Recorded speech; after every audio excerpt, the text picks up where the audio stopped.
Gracias por acompañarnos en una edición más de las charlas entre miembros del Seminario de Cultura Mexicana. En esta ocasión tendremos el placer de escuchar las reflexiones de la doctora Silvia Torres, la doctora Ana Barahona y como invitada especial la doctora Tatiana Fiordelicio. Extraordinarias mujeres científicas que en este espacio charlarán sobre la participación de las mujeres en la ciencia, los retos que se presentan y las perspectivas. La doctora Silvia Torres estudió física y se doctoró en astronomía. Es considerada una de las científicas mexicanas con mayor reconocimiento internacional, especialmente por sus aportaciones al estudio teórico y observacional de la materia interestelar. Ha ocupado varios cargos en distintas instituciones nacionales e internacionales y ha sido galardonada con diversas distinciones a nivel nacional e internacional, siendo de las pocas mujeres que han obtenido el Premio Nacional de Ciencias. Por su parte, la doctora Ana Barahona es licenciada, maestra y doctora en biología. Su área de especialidad es la historia y la filosofía de la biología, en particular de la evolución y la genética. Ha ocupado varios cargos en diversas instituciones y ha recibido varias distinciones nacionales e internacionales, entre las que destaca el Premio UNAM en Docencia en Ciencias Naturales en el 2014. Ha impartido ininterrumpidamente cursos semestrales en los planes de estudio de biología y en los planes de estudio de los posgrados de Ciencias Biológicas y de Filosofía de la Ciencia de la UNAM. Y la doctora Tatiana Fiordelicio estudió la licenciatura en biología y se doctoró en ciencias biomédicas. Es profesora de tiempo completo en la Facultad de Ciencias, donde se fundó el Laboratorio de Neuroendocrinología Comparada, encargado de entender los procesos de cambio celular que permiten la adaptación neuroendocrina a los variables requerimientos fisiológicos. A la fecha, cuenta con 27 artículos indexados y tiene 3 patentes ante el Instituto Mexicano de la Propiedad Intelectual. Frente a la crisis mundial de salud derivada del COVID-19, la doctora Tatiana se propuso adecuar el biosensor de biomoléculas recientemente desarrollado, con la finalidad de diseñar una prueba diagnóstica molecular del RNA del agente causal, el virus SARS-CoV-2, que tenga un menor costo y no requiera reactivos y tecnologías especializadas que son escasas a nivel mundial. Bienvenidas, doctoras.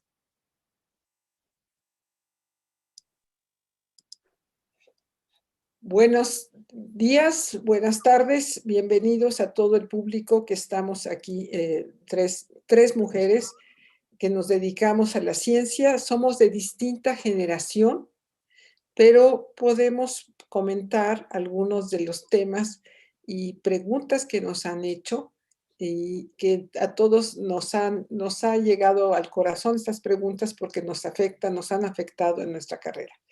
Pero, pues no sé, ¿quién quiere empezar? Tatiana, ¿qué piensas? Que si la vocación científica es diferente en los hombres que en las mujeres, ¿cuál ha sido tu experiencia? Pues, yo creo que es un tema que se ha discutido muchísimo. De hecho, hay una de las primeras y que se ha tratado de buscar las bases científicas de esta posible diferencia. Y hay unos trabajos publicados desde el 2005 de una doctora Ripon que hace una resonancia magnética y entonces empieza a publicar las posibles diferencias de las conexiones. Y de ahí se polarizó, se malinterpretó hasta decir que los hombres tenían 6 veces más materia gris y que las mujeres 10 veces más materia blanca, lo cual es imposible porque entonces tendríamos 50 veces más grande el cerebro. Hasta artículos más recientes en el 2008 en Nature con un metaanálisis, en fin, siempre se ha buscado darle una explicación científica a posibles diferencias. La verdad es que a la fecha no existe.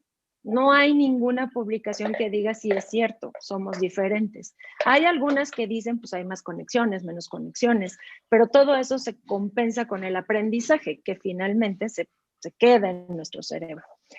Finalmente, esto ha dado pie a esta cosa que se llama neurosexismo, ¿no? Que es la base neuronal de la diferencia de géneros.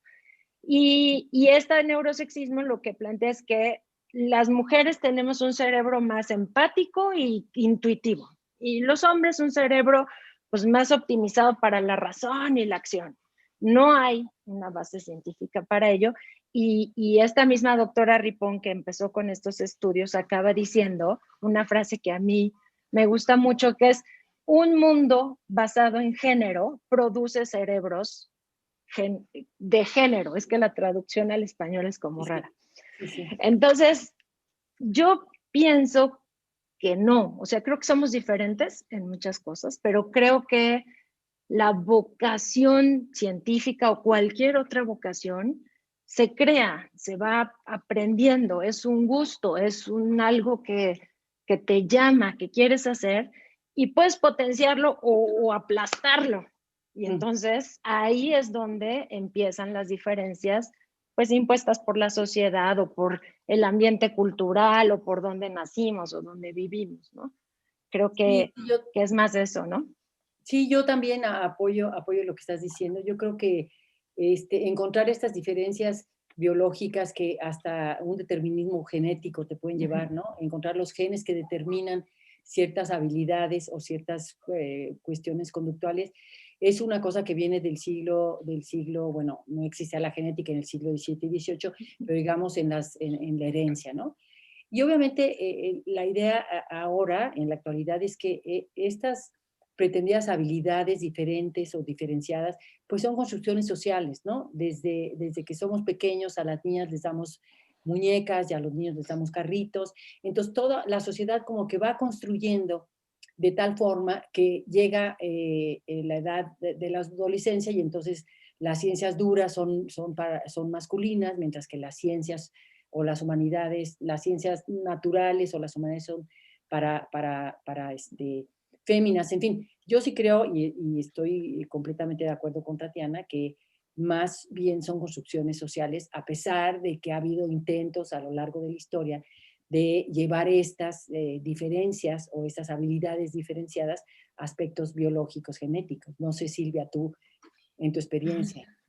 Bueno, mi propia experiencia es acorde con lo que ustedes mencionan. Yo estoy convencida de que tenemos las mismas habilidades o faltas de habilidades. Yo también considero que no necesariamente todos tenemos todas las habilidades, sino que tenemos ahí huecos, hombres y mujeres, pero que la propia, desde el principio, desde la familia, desde la escuela, desde lo que nos rodea, nos va formando, nos va encaminando en una cierta dirección y normalmente uno lo acepta, tanto los hombres como las mujeres. Ahora está muy cuestionado y es muy importante y las mujeres nos estamos despertando a cuestionarse eso, pero lo grave es que los hombres no se han dado cuenta que también ellos están siendo encaminados de alguna cierta manera y están perdiendo oportunidades en muchos aspectos. En fin, este tema nos llega al corazón a todas, evidentemente, pero tenemos otras preguntas que me gustaría que también abriéramos. Por ejemplo, una de las preguntas que me gustaría que abordáramos es cómo se abre paso una joven científica en un país como México, donde hay tanta desigualdad de género. ¿Tú qué opinas, Ana? Bueno, estamos, como tú bien dices, en un país donde las desigualdades son incluso ofensivas, ¿no? Hay una desigualdad que es violenta, que es terrible, ¿no? Y obviamente el hecho de que las mujeres o las jóvenes, o las niñas, las jóvenes, quisieran abrirse paso en un mundo catalogado para hombres, como por ejemplo yo cuando estudiaba yo biología, había muy pocas mujeres en las áreas de ingenierías, de matemáticas, se pensaban que eran carreras para las cuales las mujeres no teníamos habilidad alguna, y pues yo creo que es difícil, ¿no? Yo creo que ha sido esfuerzos. Yo daba una conferencia hace un par de semanas justamente en el Seminario de Cultura Mexicana, en donde un paso, digamos, muy rápido sobre científicas y médicas del siglo XIX y realmente las puedes contar los dedos de la mano. Es decir, en la carrera de medicina, que siempre es, bueno, ahora no, pero históricamente se considera una carrera de hombres, las mujeres se veían como mal, ¿no? Como que le tenían que pedir primero permiso al papá para hacer la carrera o a la familia, al papá en este caso. En fin, como que sí hay dificultades intrínsecas en nuestro sistema educativo, en nuestro sistema social, que definitivamente tenemos que cambiar. Y yo creo que está cambiando, para bien, pero tenemos que cambiar un poco más enérgicamente. No sé, Tatiana, ¿tú qué piensas? Yo pienso que, o sea, que hay carreras en la ciencia también diferenciadas, ¿no? Por ejemplo, biología, como tú dices, siempre hemos dicho que si entras a un salón en ciencias y hay más mujeres, pues es biología seguro. Y luego ya si vas a matemáticas, física, pues, y actuaría, pues está micha, y física y matemáticas, no. Y lo que pienso es que finalmente biología, por ejemplo, es una carrera de mujeres, porque cuidamos plantitas y animalitos. Y entonces es una función de la mujer cuidar. Entonces, y es como soft, se ve como una carrera un poco soft, ¿no? Biología, pues es nomás estar con la naturaleza idílicamente. Y medicina, pues es también la misma diferencia. Los médicos son hombres, las enfermeras son mujeres, porque es otra vez lo mismo, es el rol de cuidar. Ese es el rol, finalmente. Entonces, cuando lo pensamos así fríamente, y yo justo lo estaba analizando el otro día, sí hay una diferencia que también, como dice Silvia, afecta a los hombres, porque entonces los hombres no pueden ser enfermeros y no pueden ser biólogos, tienen que ser ingenieros, abogados, cosas así. Y pienso que esta diferencia se nota más conforme va subiendo los niveles de compromisos. En la licenciatura a lo mejor ahí vamos, luego ya el posgrado hay un bajón enorme y luego ya para niveles, pues como ustedes, por ejemplo, niveles ya de jefes de laboratorio, ya ahí ya la diferencia es enorme. Lo mismo con los médicos, los cirujanos, o sea, los que son especialistas, pues son más hombres. Y eso tiene que ver con que justamente esta sociedad ha generado un rol de género en el cual la mujer pues no puede llegar a las 12 de la noche a su casa porque estaba en el laboratorio o en una operación y ahí es donde finalmente no es que te digan que no lo puedes hacer, es que no hay el mecanismo social para que puedas hacerlo adecuadamente, ¿no? O sea, no hay escuelas, por ejemplo, es absurdo que el sistema de educación termine a las 12. Pues, ¿quién va a ir a recoger a los niños a las 12? No hay un sistema que sostenga que las mujeres puedan hacer carreras de larga demanda, digámoslo así. No sé. Ahí entramos exactamente en las limitaciones como mujer y madre en el desarrollo académico. Precisamente Exacto. Ese es un tema que nos llega a todas al corazón porque hemos sido afectadas por eso. Yo tengo 2 hijos y todo el tiempo o el cuidado de esos hijos estuvo a mi cargo. Bueno, yo tuve apoyo familiar, apoyo en los servicios, como se acostumbra en México a veces o se acostumbraba en su momento, pero de todas maneras, toda la responsabilidad era mía. Y había que sortearla. ¿Cómo se sorteaba? Pues organizando los horarios de alguna manera con grandes dificultades, buscando cómo compensar esas horas que eran importantes realizar otras actividades.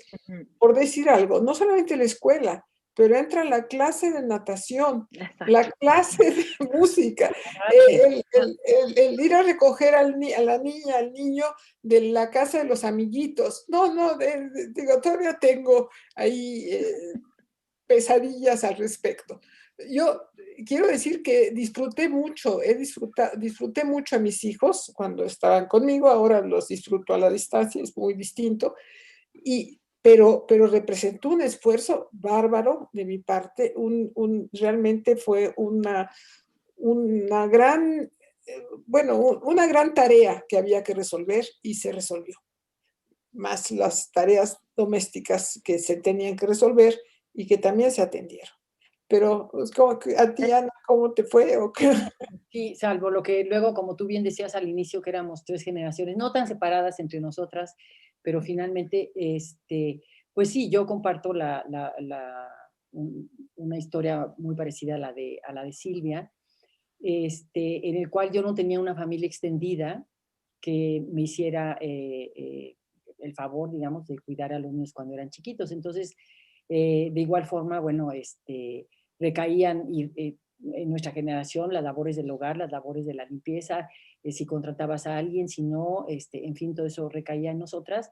Y al mismo tiempo, pues era una responsabilidad poco compartida, ¿no? Desde llevarlos al pediatra, revisar la escuela, ir si te llamaban para hacer algo escolar, alguna actividad. Pero fíjense que ahora que soy abuela, ahora me doy cuenta de algo que no me daba cuenta porque estaba yo muy ocupada. Pero ahora que soy abuela y que lo veo un poco más de lejos, es increíble la cantidad de obstáculos que incluso hoy las madres jóvenes tienen para hacerse un camino profesional. Mi hija, por ejemplo, no es científica, mi hijo sí es biólogo y hizo un doctorado, en fin, pero mi hija es una profesionista y tiene 2 hijos pequeños, y entonces si ella no acude, por ejemplo, a su familia extendida, que somos yo, los otros abuelos, algunos primos, etcétera, no puede, no hay forma. La estructura social no te permite, lo que sí le permite al varón, desarrollar plenamente tus facultades y realmente conseguir lo que te has propuesto. Y tener nietos en este sentido, pues sí me ha permitido ver eso un poco más lejanamente, y continúa siendo un grave problema. No sé, Tatiana, ¿cómo?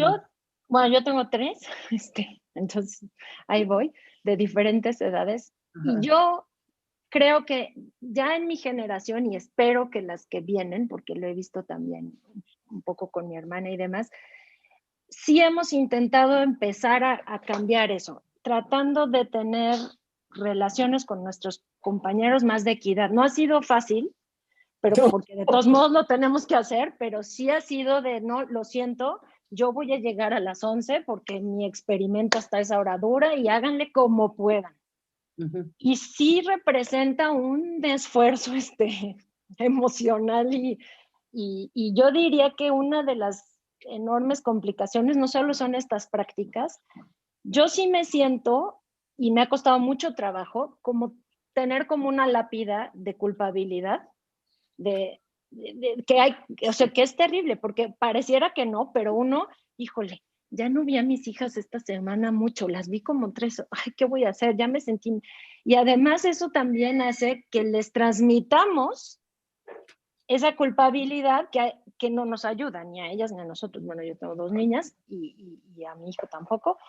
Y creo que esa lápida es la que ha hecho en muchos casos que no podamos establecer estas relaciones más de equidad, más de decir, oye, no, espérate, yo me voy a ir de congreso una semana. Y no sentirnos, ay, ya me voy y los voy a dejar y qué van a hacer y mis pobres hijos sin su mamá y no sé qué. Entonces, yo creo que muy temprano me di cuenta que era una lápida y me ha costado mucho trabajo, pero la casi cada vez que... Y entonces un poco lo que hago es cuando me dicen, ¿vas a ir a un congreso una semana? Primero digo sí, y luego ya me pongo a pensar qué voy a hacer con mis hijos, cómo les voy a decir, cómo le voy a decir a mi compañero. Porque sí siento que eso hace que no logremos nosotras mismas salir de este círculo. Y pienso, ahora lo veo en mis hijas, porque cuando ellas han hablado y les preguntan, al final me siento muy orgullosa de haber hecho esto, porque ellas mismas dicen, no, pues es que mi mamá trabaja y está bien que trabaje y está bien que esté en el laboratorio, porque está haciendo cosas, y eso creo que representa el cambio que queremos ir dando, que ya las nuevas generaciones lo vean como además raro que eso no suceda, ¿no? Creo que es importante. Oye, pero ¿no les ha pasado, hablando un poco de, hay todavía, a pesar de eso que dices, Tatiana, hay mucha inequidad? Por ejemplo, Sí. les preguntaba, ¿no les ha pasado que te vas de congreso o vas a salir a colectar X? Tienes que dejar un listado pegado en el refrigerador. Lunes, comida tal cosa. Martes, el niño va a la natación. Miércoles, recogerlo a las 4. O sea, sigue siendo, ¿no? Además Sí. de la culpa que eso te provoca, tú tienes que hacer un trabajo extra, ¿no? Para que las personas que se van a encargar, ya sea el papá, la abuela, lo que sea, sigan al pie de la letra, ¿no? Y eso se me hace también un signo de la inequidad que existe, ¿no? Realmente. Sí. Porque si hubiera... No, si te vas a ir más tiempo, por ejemplo, yo me he ido un mes, pues me tengo que llevar a todo mundo. Ajá. Porque ya un mes es... Es mucho. ¿Cómo le hacías o cómo le haces? Bueno, le No, pues hacías. me los llevo, pues los pongo a hacer, las traigo para arriba, para abajo, Ujú, Y cuando me fui de postdoc, las 2 veces me las llevé solita. ujú. Y no es fácil, es justo muy, muy demandante, porque estás como mamá soltera. eh, y, pero pues ni modo. Y eso tiene que ver con la otra pregunta. ¿Cómo superas los obstáculos, no? Ujú. Efectivamente, no, bueno, una de las cosas que han mencionado ustedes es la culpa. Bueno, además yo soy de la vieja, de la mayor generación de ustedes, la más vieja, no hay duda. Entonces todo el tiempo me sentía culpable. Me sentía culpable cuando estaba en mi casa con mis Ajá, hijos, porque no estaba yo atendiendo mis trabajando. labores en la oficina. No Ujú. estaba yo realizando lo que tenía que hacer, preparando mi curso o haciendo bueno, lo propio de mi actividad. Y cuando estaba en mi actividad, me sentía culpable porque no estaba Sí, no atendiendo a estabas mis con hijos. tus hijos. Entonces, hay un problema de culpa que no entiendo cómo nos ha Como llega a llegado, nosotros. cómo nos ha llegado a nosotros y que realmente creo que es una de las grandes batallas que se Sí, tiene que dar. Y yo lo que digo, la batalla interior ha sido la mayor batalla que he sí, tenido que enfrentar. de acuerdo, No he de tenido acuerdo. problemas hacia el exterior o no han sido visibles o no los he percibido en forma enorme, sino que mi mayor problema ha sido que yo misma me he agobiado y de repente he tenido que hacer alto en el camino y preguntarme qué estoy haciendo, qué quiero hacer, cuál es mi meta, de qué se trata esto, porque ya no puedo más. Entonces creo que es una cosa tremenda, porque me ha pasado Sí, varias veces y es esta culpa con la que andamos cargando porque no estamos cumpliendo el papel que la sociedad nos ha impuesto. Sí, Entonces, creo que ese es algo.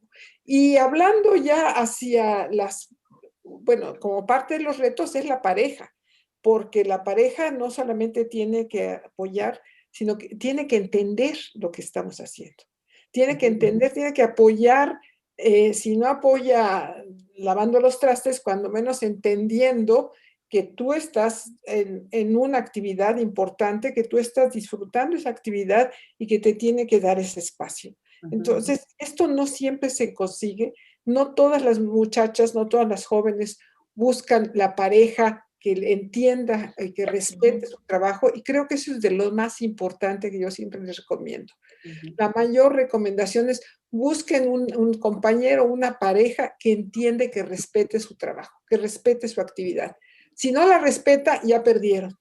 O la verdad la tienen todavía más difícil de lo que en general se tiene. Ese es un comentario que me pareció que valía Fíjense la que pena yo estaba mencionar. en la plática que les comento que di hace 2 semanas, hablaba justamente de la doctora Silvia Torres, que es muy reconocida por ser la primera doctora en astronomía de México, que se dice muy fácil, pero no.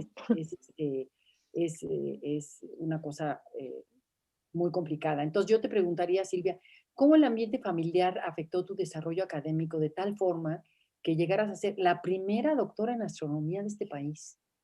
Mira, bueno, vamos por partes. Ya había una doctora que era la doctora Paris Pismis, que estuvo ahí antes que yo, mucho antes que yo, pero venía de otro país. Exacto. Entonces, yo soy la primera mexicana con el doctorado en ese sentido. Ujú, Entonces, la verdad, mi familia me apoyó a que yo hiciera lo que yo quisiera, pero en todo momento también me pedía implícitamente de que cumpliera mi rol de mujer pleno, en el sentido de tener la casa linda, de ser una buena cocinera, de estar arreglada, de estar simpática, etcétera. Todo lo que se pide de una mujer, estar bien vestida, bien arreglada, todo lo que se está pidiendo normalmente. Y uno de los grandes traumas fue cuando me di cuenta que aspiraba a ser la mujer perfecta, perfecta porque tenía todas esas cualidades más mi carrera, me di cuenta que no podía. Simplemente no podía, entonces fue importante decidir qué aspectos los hacía a un lado o los minimizaba o no, o me dejaba de preocupar por ellos y atendía pues algunos que son verdaderamente indispensables. Pero esto cuesta trabajo y como digo, el mayor problema es al interior de mío, a mi interior, mi mayor obstáculo fui yo misma. Yo me puse el pie por delante. ¿Y por qué? Porque así me educaron, me educó mi familia con mucho cariño, con mucho interés, pero pues en las normas mexicanas, en fin. Entonces, tenemos que irnos hacia adelante con otra manera de educar a los hijos, a las hijas y a los hijos, que no haya tanta diferencia en la familia, que no haya tanta diferencia en las expectativas de la familia. Algunas de mis compañeras de algunas familias tenían pocos recursos y entonces los recursos los ocupaban para educar al hijo y la hija no le ponían educación. Entonces, tenemos que buscar esa igualdad, pero desde la casa, desde la familia, desde los chiquitos, pienso yo. Y Tatiana, ¿tú qué piensas a ese respecto? Bueno, yo de mi familia creo que no tuviste esa tradición. No tanto, creo que ya hubo un cambio ahí, pero de todos modos sí, o sea, de todos modos, esto que yo decía, ¿no? Esto de, no, pues saben qué es que yo llego a las 8 o a las 9. Siempre está como el comentario así de, ¿y tus hijos qué van a cenar? O sea, no es que te digan explícitamente tienes que estar en tu casa haciendo de comer y de cenar, porque finalmente, pues mi familia es una familia progresista, es una familia que ha hecho, exacto. Entonces, no es que te lo digan, pero sí está ahí como, ¿y no vas a ver el fin de semana a tus hijos? No, tengo que ir al laboratorio. Así. Entonces, pero yo sí creo, como decía, que yo sí tomé el consejo de Silvia y creo que es una de las únicas formas de lograrlo, es que sí tengamos parejas que entiendan y que les sea muy claro. Haz de cuenta, yo creo que cuando yo me junté, el contrato decía, esta cosa es así, ¿le quedamos o no quedamos? Para que no haya malos entendidos a la mitad del camino. Y entonces eso ha permitido que en todo este tiempo, pues hay una claridad de yo no dije que iba a estar en mi casa cocinando, no lo dije, no lo voy a hacer, ni sé cocinar. Y no me voy a esforzar por hacerlo, ¿no? Entonces, pero sí es como el paso entre lo que Silvia le costó muchísimo trabajo, uno ya se hace más consciente y lo tratas de ejercer, aunque no es fácil, pero sí lo tratas de ejercer. Maravilloso, maravilloso, Tatiana. Y qué bueno es el cambio de generación. Bueno, sí. Ahora también las parejas apoyan más las labores domésticas. Exacto. Es un hecho. Es un hecho en algunos sectores, en otros todavía eso no está logrado, pero sí hay un cambio de generación que felicito, por supuesto. Bueno. Y fíjate que hay cambios también que han sido forzosos. Ahora en la pandemia, mi marido y yo pues nos hemos tenido que dividir porque yo llegué a un punto que le dije, oye, yo no puedo esto. Entonces tú haces esto.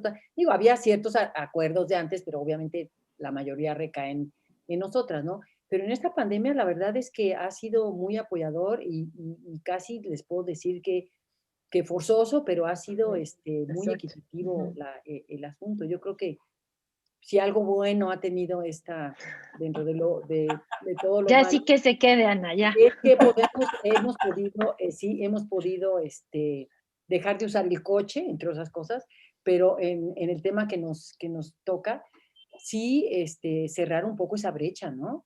Yo ya fui a Ahora sí creo que es como pocas excepciones, ¿no? Porque lo que sí se ha visto en la pandemia es que pues la mayoría de las mujeres han visto pues sobrecargado su trabajo, ha aumentado mucho la violencia, todo el mundo en un cuartito.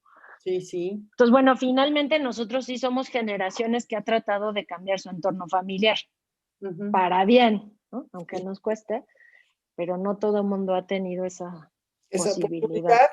Esa oportunidad y esa claridad de lo que se necesita. A ver, vamos a cambiar un poquito de tema. ¿Y cómo ves qué tan difícil es que las mujeres lleguen a puestos de toma de decisiones en la academia o en el gobierno? ¿Cómo ves la aceptación de esto que está pasando? o cómo podemos lograr que avance esto. Ustedes tienen más experiencia en eso. No, mira, yo soy de las que piensan que si no hay equidad en el ejercicio del poder, la brecha de género no se va a poder resolver y por lo tanto eso conlleva otras cosas como la violencia de género, el acoso, etcétera, ¿no? Yo pienso y si volvemos al principio de la conversación, dadas iguales habilidades, iguales potencialidades, pues sí debería de haber en el ideal, digamos, ya sé que entre el principio de la realidad y el principio del deseo, pues puede haber un abismo, ¿no? Pero sí debería de haber una mayor equidad, por ejemplo, en el número de investigadoras que hay en las áreas, el número de directoras que están en la cabeza de las diferentes entidades académicas. Bueno, ya lo vemos en los diputados, los senadores.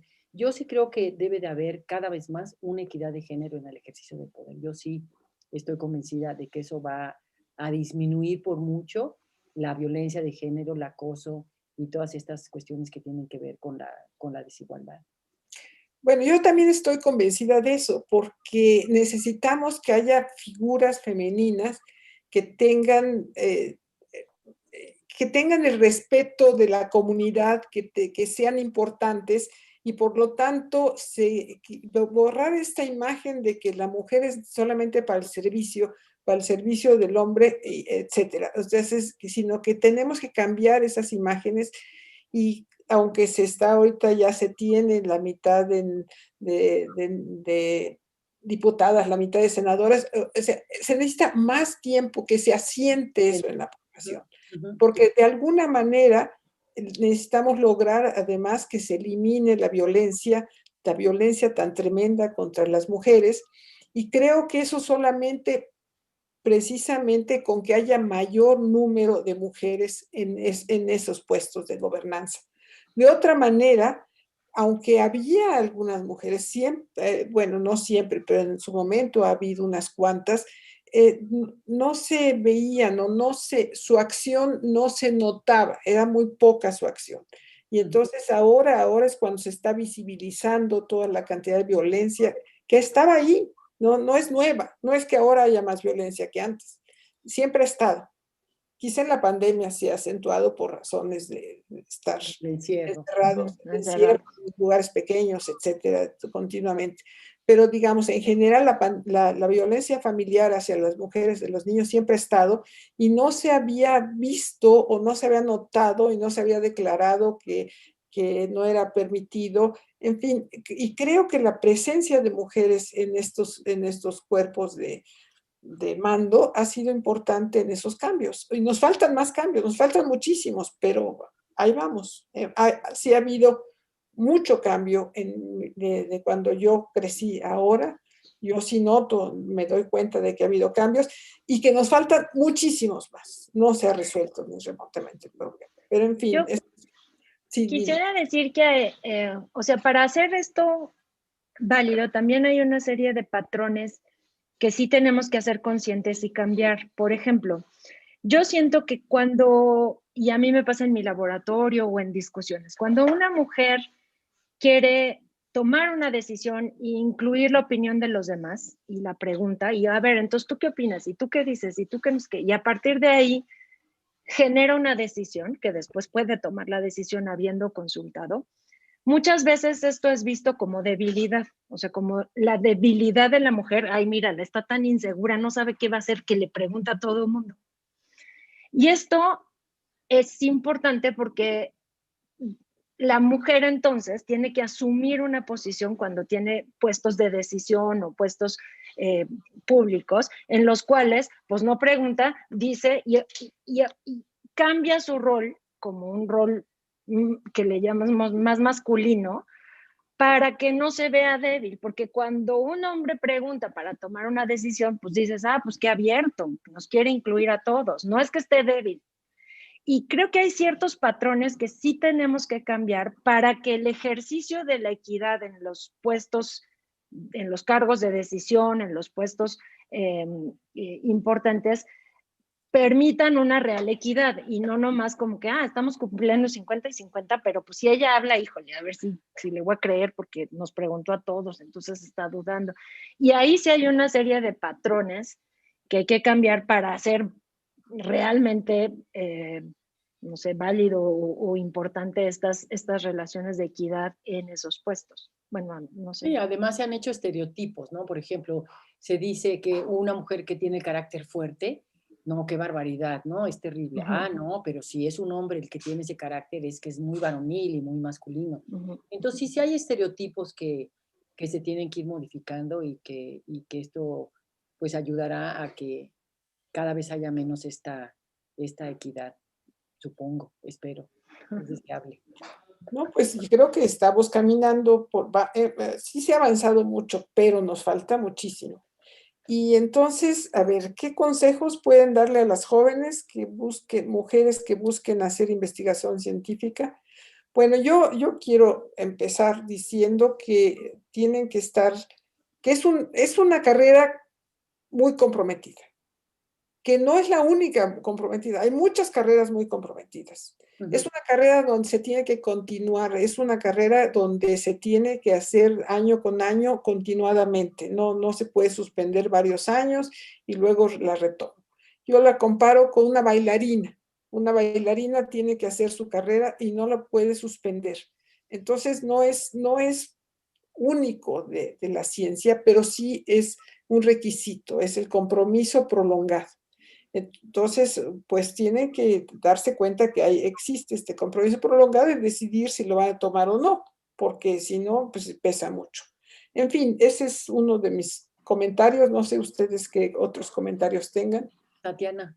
Yo, que insistan, que no se dejen vencer, que eso que decía yo, que no se sientan culpables, que no estamos siendo mal por querer ser mujeres y perseguir lo que nos gusta hacer, que es ya sea ciencia, medicina, lo que sea, que generen relaciones de equidad en todos lados, en sus trabajos, que es muy complejo, pero que no se dejen amedrentar por la montaña, que todas hemos tenido que escalar esa montaña como podemos, como las diferentes generaciones hemos escalado la montaña, unos más difícil, otros ya más fácil nos tocó, pero que tengan determinación y que no dejen una decisión, o sea, no tienen que escoger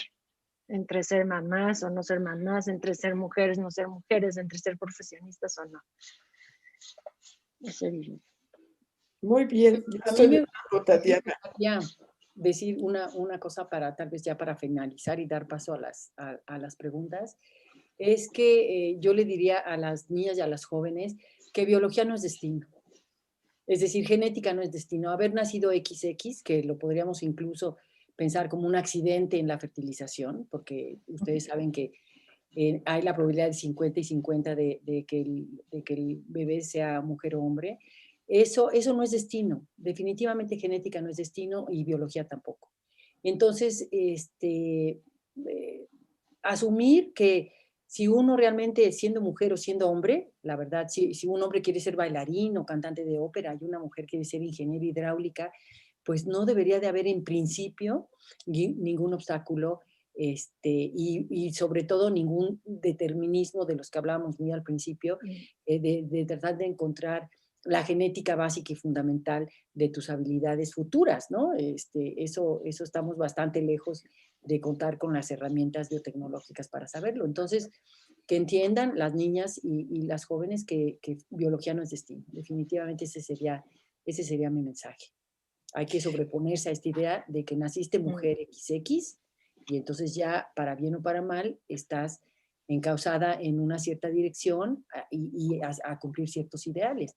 Y no, hay que olvidarse de eso. Yo nací mujer, pero yo quiero ser futbolista o yo quiero ser basquetbolista, en fin, hay tantas cosas, ¿no? Que han sido terreno masculino, que ahora vemos que las mujeres se han abierto paso, ¿no? En el fútbol, soccer, por ejemplo, que mencionaba yo ahora, ¿no? Que en mi época, bueno, las mujeres eran mal vistas jugando fútbol. Y ahora pues nos divertimos muchísimo. Muchas las quisiéramos en nuestros equipos de primera división, ¿no? A los que nos gusta el fútbol. Entonces, pues eso sería mi mensaje. No sé, Silvia, Bueno, hablando de deporte, también el deporte costó trabajo, incluso que permitieran que una mujer entrara al maratón, participar en un maratón. Y lo tuvo que hacer escondidas, lo tuvo que hacer, no me sé los nombres, no sé las fechas, pero he visto el video donde hasta la sacan, la empujan, porque ella se inscribió con nombre de hombre. Y entonces la empujaron, la sacaron de la carrera porque no le permitieron participar en el maratón en ese momento. Entonces, aquí es muy importante. ¿Cuál es qué se debe tener? Para empezar, tener mucha decisión de que se quiere llegar a hacer tal cosa. Pero además también estar consciente que se puede romper el famoso techo de cristal, que se puede acceder a puestos de decisión, a puestos de gobierno, de gobernanza, a puestos de autoridad, y que si tú tienes esa capacidad, esa voluntad, que sigas adelante, que lo busques, que no tienes que detenerte porque los demás te miran feo. Yo creo que no, es también un poco de las mujeres se han autolimitado también en muchas ocasiones, ni siquiera piden ni aspiran ser directoras, o cuando se ofrece de que quién va a ser candidato para la dirección, no hay candidatos de mujeres, en fin, no se visualizan en puestos en altos cargos. Entonces no solamente hay que trabajar, llegar, sino también si tienes ganas, tienes interés, tienes capacidad, pues adelante, buscar el cargo que te corresponde. Y yo creo que eso es importante.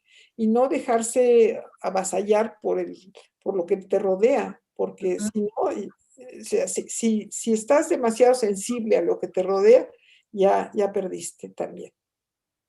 Pero no sé ustedes qué opinan ahí de el techo de cristal. Sí, yo diría que tenemos siempre como un miedo, y creo que el miedo tiene que ver con esto que tú decías de cómo nos educaron y de la losa que siempre traemos arriba. Por ejemplo, no sé, cuando yo me he ido con los niños y todo, y me he ido de postdoc, siempre me dicen, bueno, ¿y no te da miedo que tu marido te va a dejar, se va a ir con otra? Y cuando uno lo reflexiona, dices, no, pues sí me da, o sea, ¿qué voy a hacer? Sí me da, pero pues ni modo, agarro mis cosas y me voy. Si pasa, pues ya veré qué hago, si no pasa, qué bien. Pero creo que en nuestras decisiones de continuar, de hacer, de no hacer, de tener hijos, de no tener hijos, de hacer el postdoc, de no tener el postdoc, de irte, de no sé qué, siempre hay atrás como un miedo a que nuestra pareja nos deje, a que no sé quién no nos entienda, a que no sé quién nos vea mal, a que no sé quién diga que es que ahí tiene ese puesto porque se acostó con fulanito y menganito, y entonces entre la culpabilidad y el miedo estás así todo el día, o sea, es como, ya. Entonces, tu consejo es no tener miedo, no tener culpa. O sí lo tienes, porque no se te quita. No, Pero bueno, por eso yo decía, tú di tratar primero sí, y luego te psicoanalizas con tu miedo y tu culpa, y luego ya vemos. No sé, sí.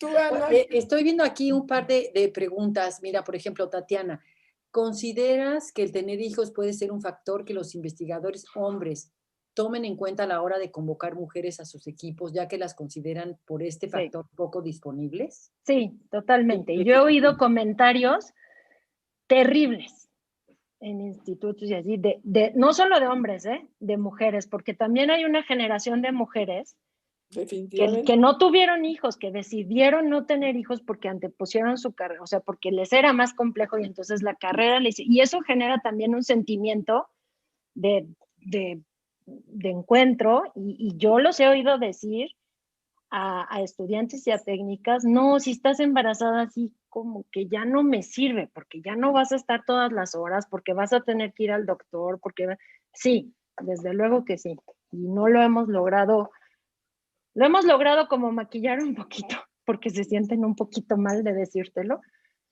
pero finalmente sí. Sí, y aquí hay otra pregunta que me imagino que es para Silvia, dado que hace poco dio una conferencia sobre el asunto. ¿Cómo se puede contribuir a despertar el interés en las mujeres por ser científica? Me recuerdo una conferencia que acabas de dar de 10 consejos, ¿no?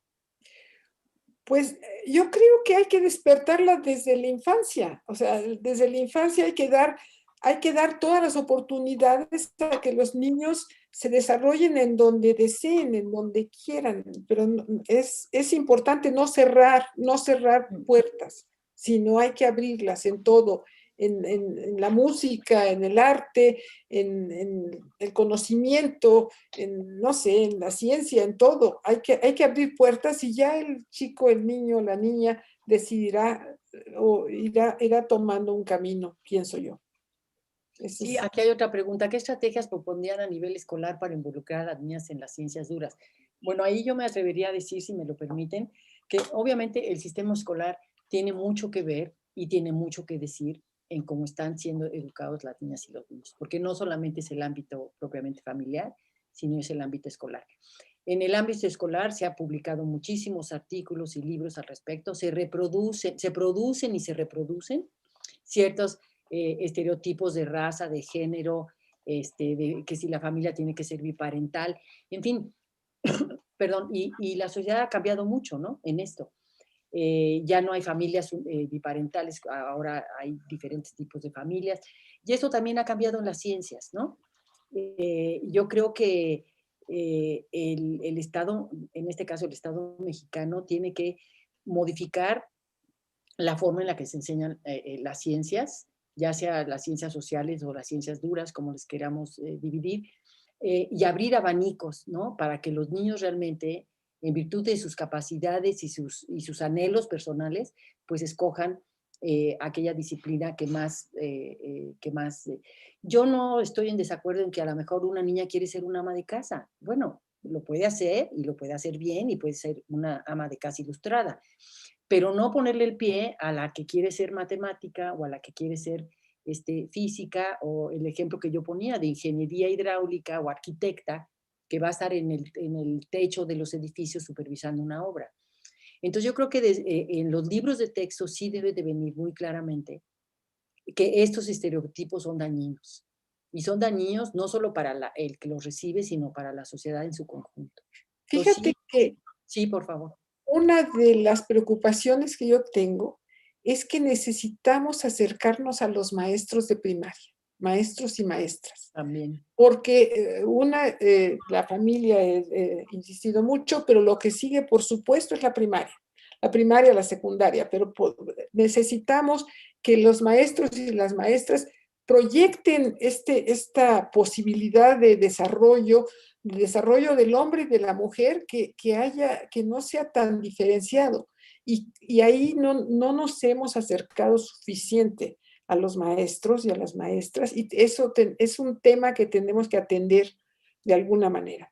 Ahora, claro, hay muy poca ciencia en México, entonces son muchos los retos que tenemos por delante, porque queremos no solamente hacer nuestra ciencia, sino que además queremos proyectar que es agradable, que es importante, que es valioso que se haga ciencia en este país, y que por lo tanto necesitamos que mayor número de niños y niñas participen, se involucren en esto.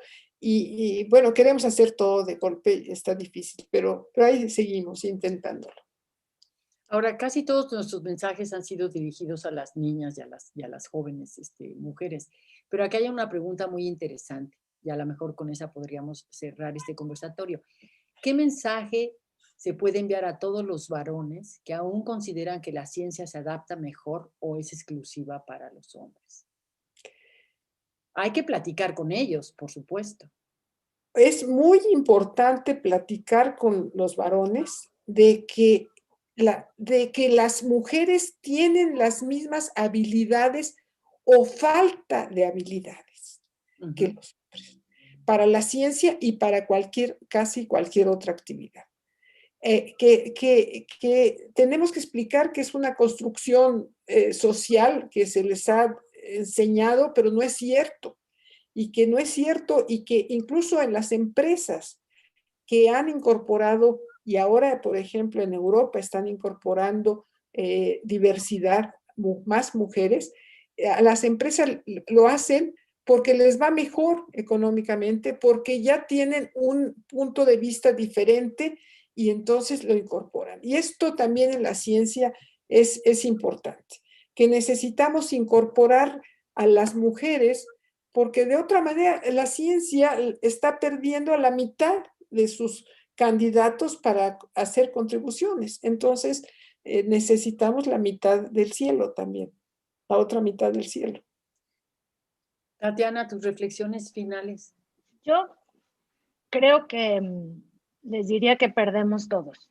O sea, que perdemos todos como seres humanos, porque finalmente partamos del hecho de que, ok, a lo mejor sí somos diferentes.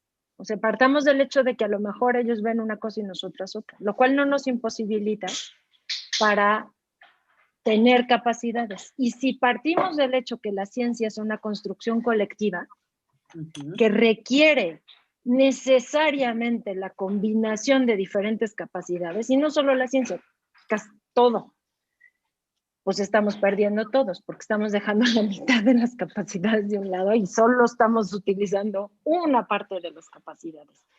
Y me parece que ellos pierden también, si no se dan cuenta, que también tienen que pelear por su liberación del rol que se les ha asignado socialmente, que pierden cuando piensan que solo esas carreras son para ellos y que no pueden optar por las otras.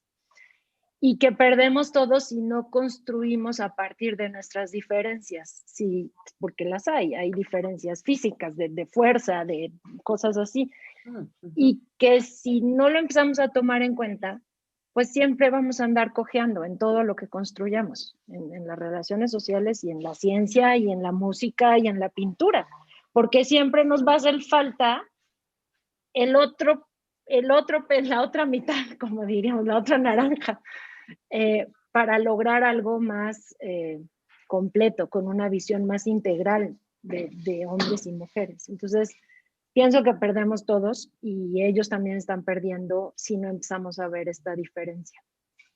Sí, desde luego yo creo que estarán de acuerdo conmigo, debe ser una labor colectiva. O sea, y no solo de la comunidad científica o la comunidad educativa, sino también de la comunidad artística. O sea, en fin, tiene que ser una construcción, sí, como decía yo, colectiva, ¿no? En tanto que hombres o mujeres, artistas o científicos, bailarines o tenores, en fin, ya hay mucho que hacer, la verdad, hay mucho que hacer y hay mucho donde insertarnos. Yo también pienso que no necesitamos que venga una revolución, no sé, socialista o socialdemócrata para que podamos hacer algo en la escuela, podamos hacer algo en nuestra casa o podamos hacer algo en el lugar donde nos desarrollamos, vivimos, etcétera, para poder hacer un cambio, aunque sea pequeño, ¿no? Pero que si sumamos esa cantidad de cambios podemos hablar de algo más sustantivo. Yo lo dejaré ahí, no sé, ustedes, Silvia, ¿quieres cerrar este conversatorio? Pues yo quiero cerrar diciendo que necesitamos efectivamente cambiar a los hombres también. O sea, necesitamos, yo me dirijo fundamentalmente a las mujeres porque es las que tenemos que animar a participar, pero tenemos también que animar a los hombres a abrir los ojos, a mirar a las mujeres en igualdad de circunstancias, no nada más como una muñeca hermosa, sino en igualdad de circunstancias, en igualdad de responsabilidades, por cierto, también,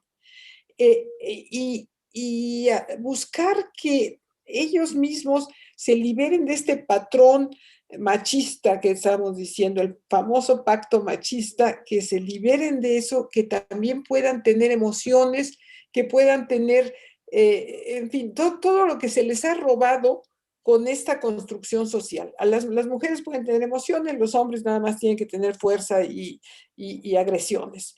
No, también pueden tener emociones. Entonces, sí necesitamos incorporar a hombres y mujeres a esta forma de pensar y que se modernicen y que entren en el siglo XXI, por favor. Eso es todo. Yo me despediría dando las gracias por por espacios de reflexión. Creo que estos últimos años, esto que llamamos, que decíamos al inicio con Silvia, los conversatorios, que es una nueva forma de reflexionar en conjunto, creo que es importante para ir creciendo y pensar lo que tenemos dentro y admitir lo que nos ha hecho daño como sociedad, como seres humanos. Y a mí me da muchísimo gusto con ustedes, estar con ustedes en este conversatorio. Las admiro muchísimo. Creo que son grandes mujeres. Ya voy a dejarlo ahí porque entonces empiezo a chillar, como me pasa, pero sí decirles que creo que es importantísimo hacer estos conversatorios como de diferentes generaciones también, porque es importante entender que las chavas, por ejemplo, ahorita, y nuestras hijas que vienen, van a tener un tiempo diferente porque otras generaciones, otras mujeres hicieron otras cosas, pelearon a su forma, y creo que es importante ver que esto ha sido desde que se logra el voto, desde antes todavía, ha sido una construcción que nos ha costado mucho como mujeres, ¿no? Tanto que tenemos un día para acordarnos de que nos cuesta mucho y que nos va a seguir costando mucho. Pero bueno, finalmente es eso, es como reflexionar colectivamente cuánto nos ha costado y hacia dónde podemos ir.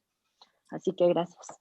No, pues gracias a ti, Tatiana. Muchas gracias, Ana, que participamos en esta reflexión. Efectivamente, tienes razón, Tatiana, el hablar con nosotros, y nos hubiera gustado más estar personalmente juntas, tomando un café ahí y platicando de estos temas, porque yo pues aprendo de ustedes y ustedes espero que sepan lo que me pasó a mí.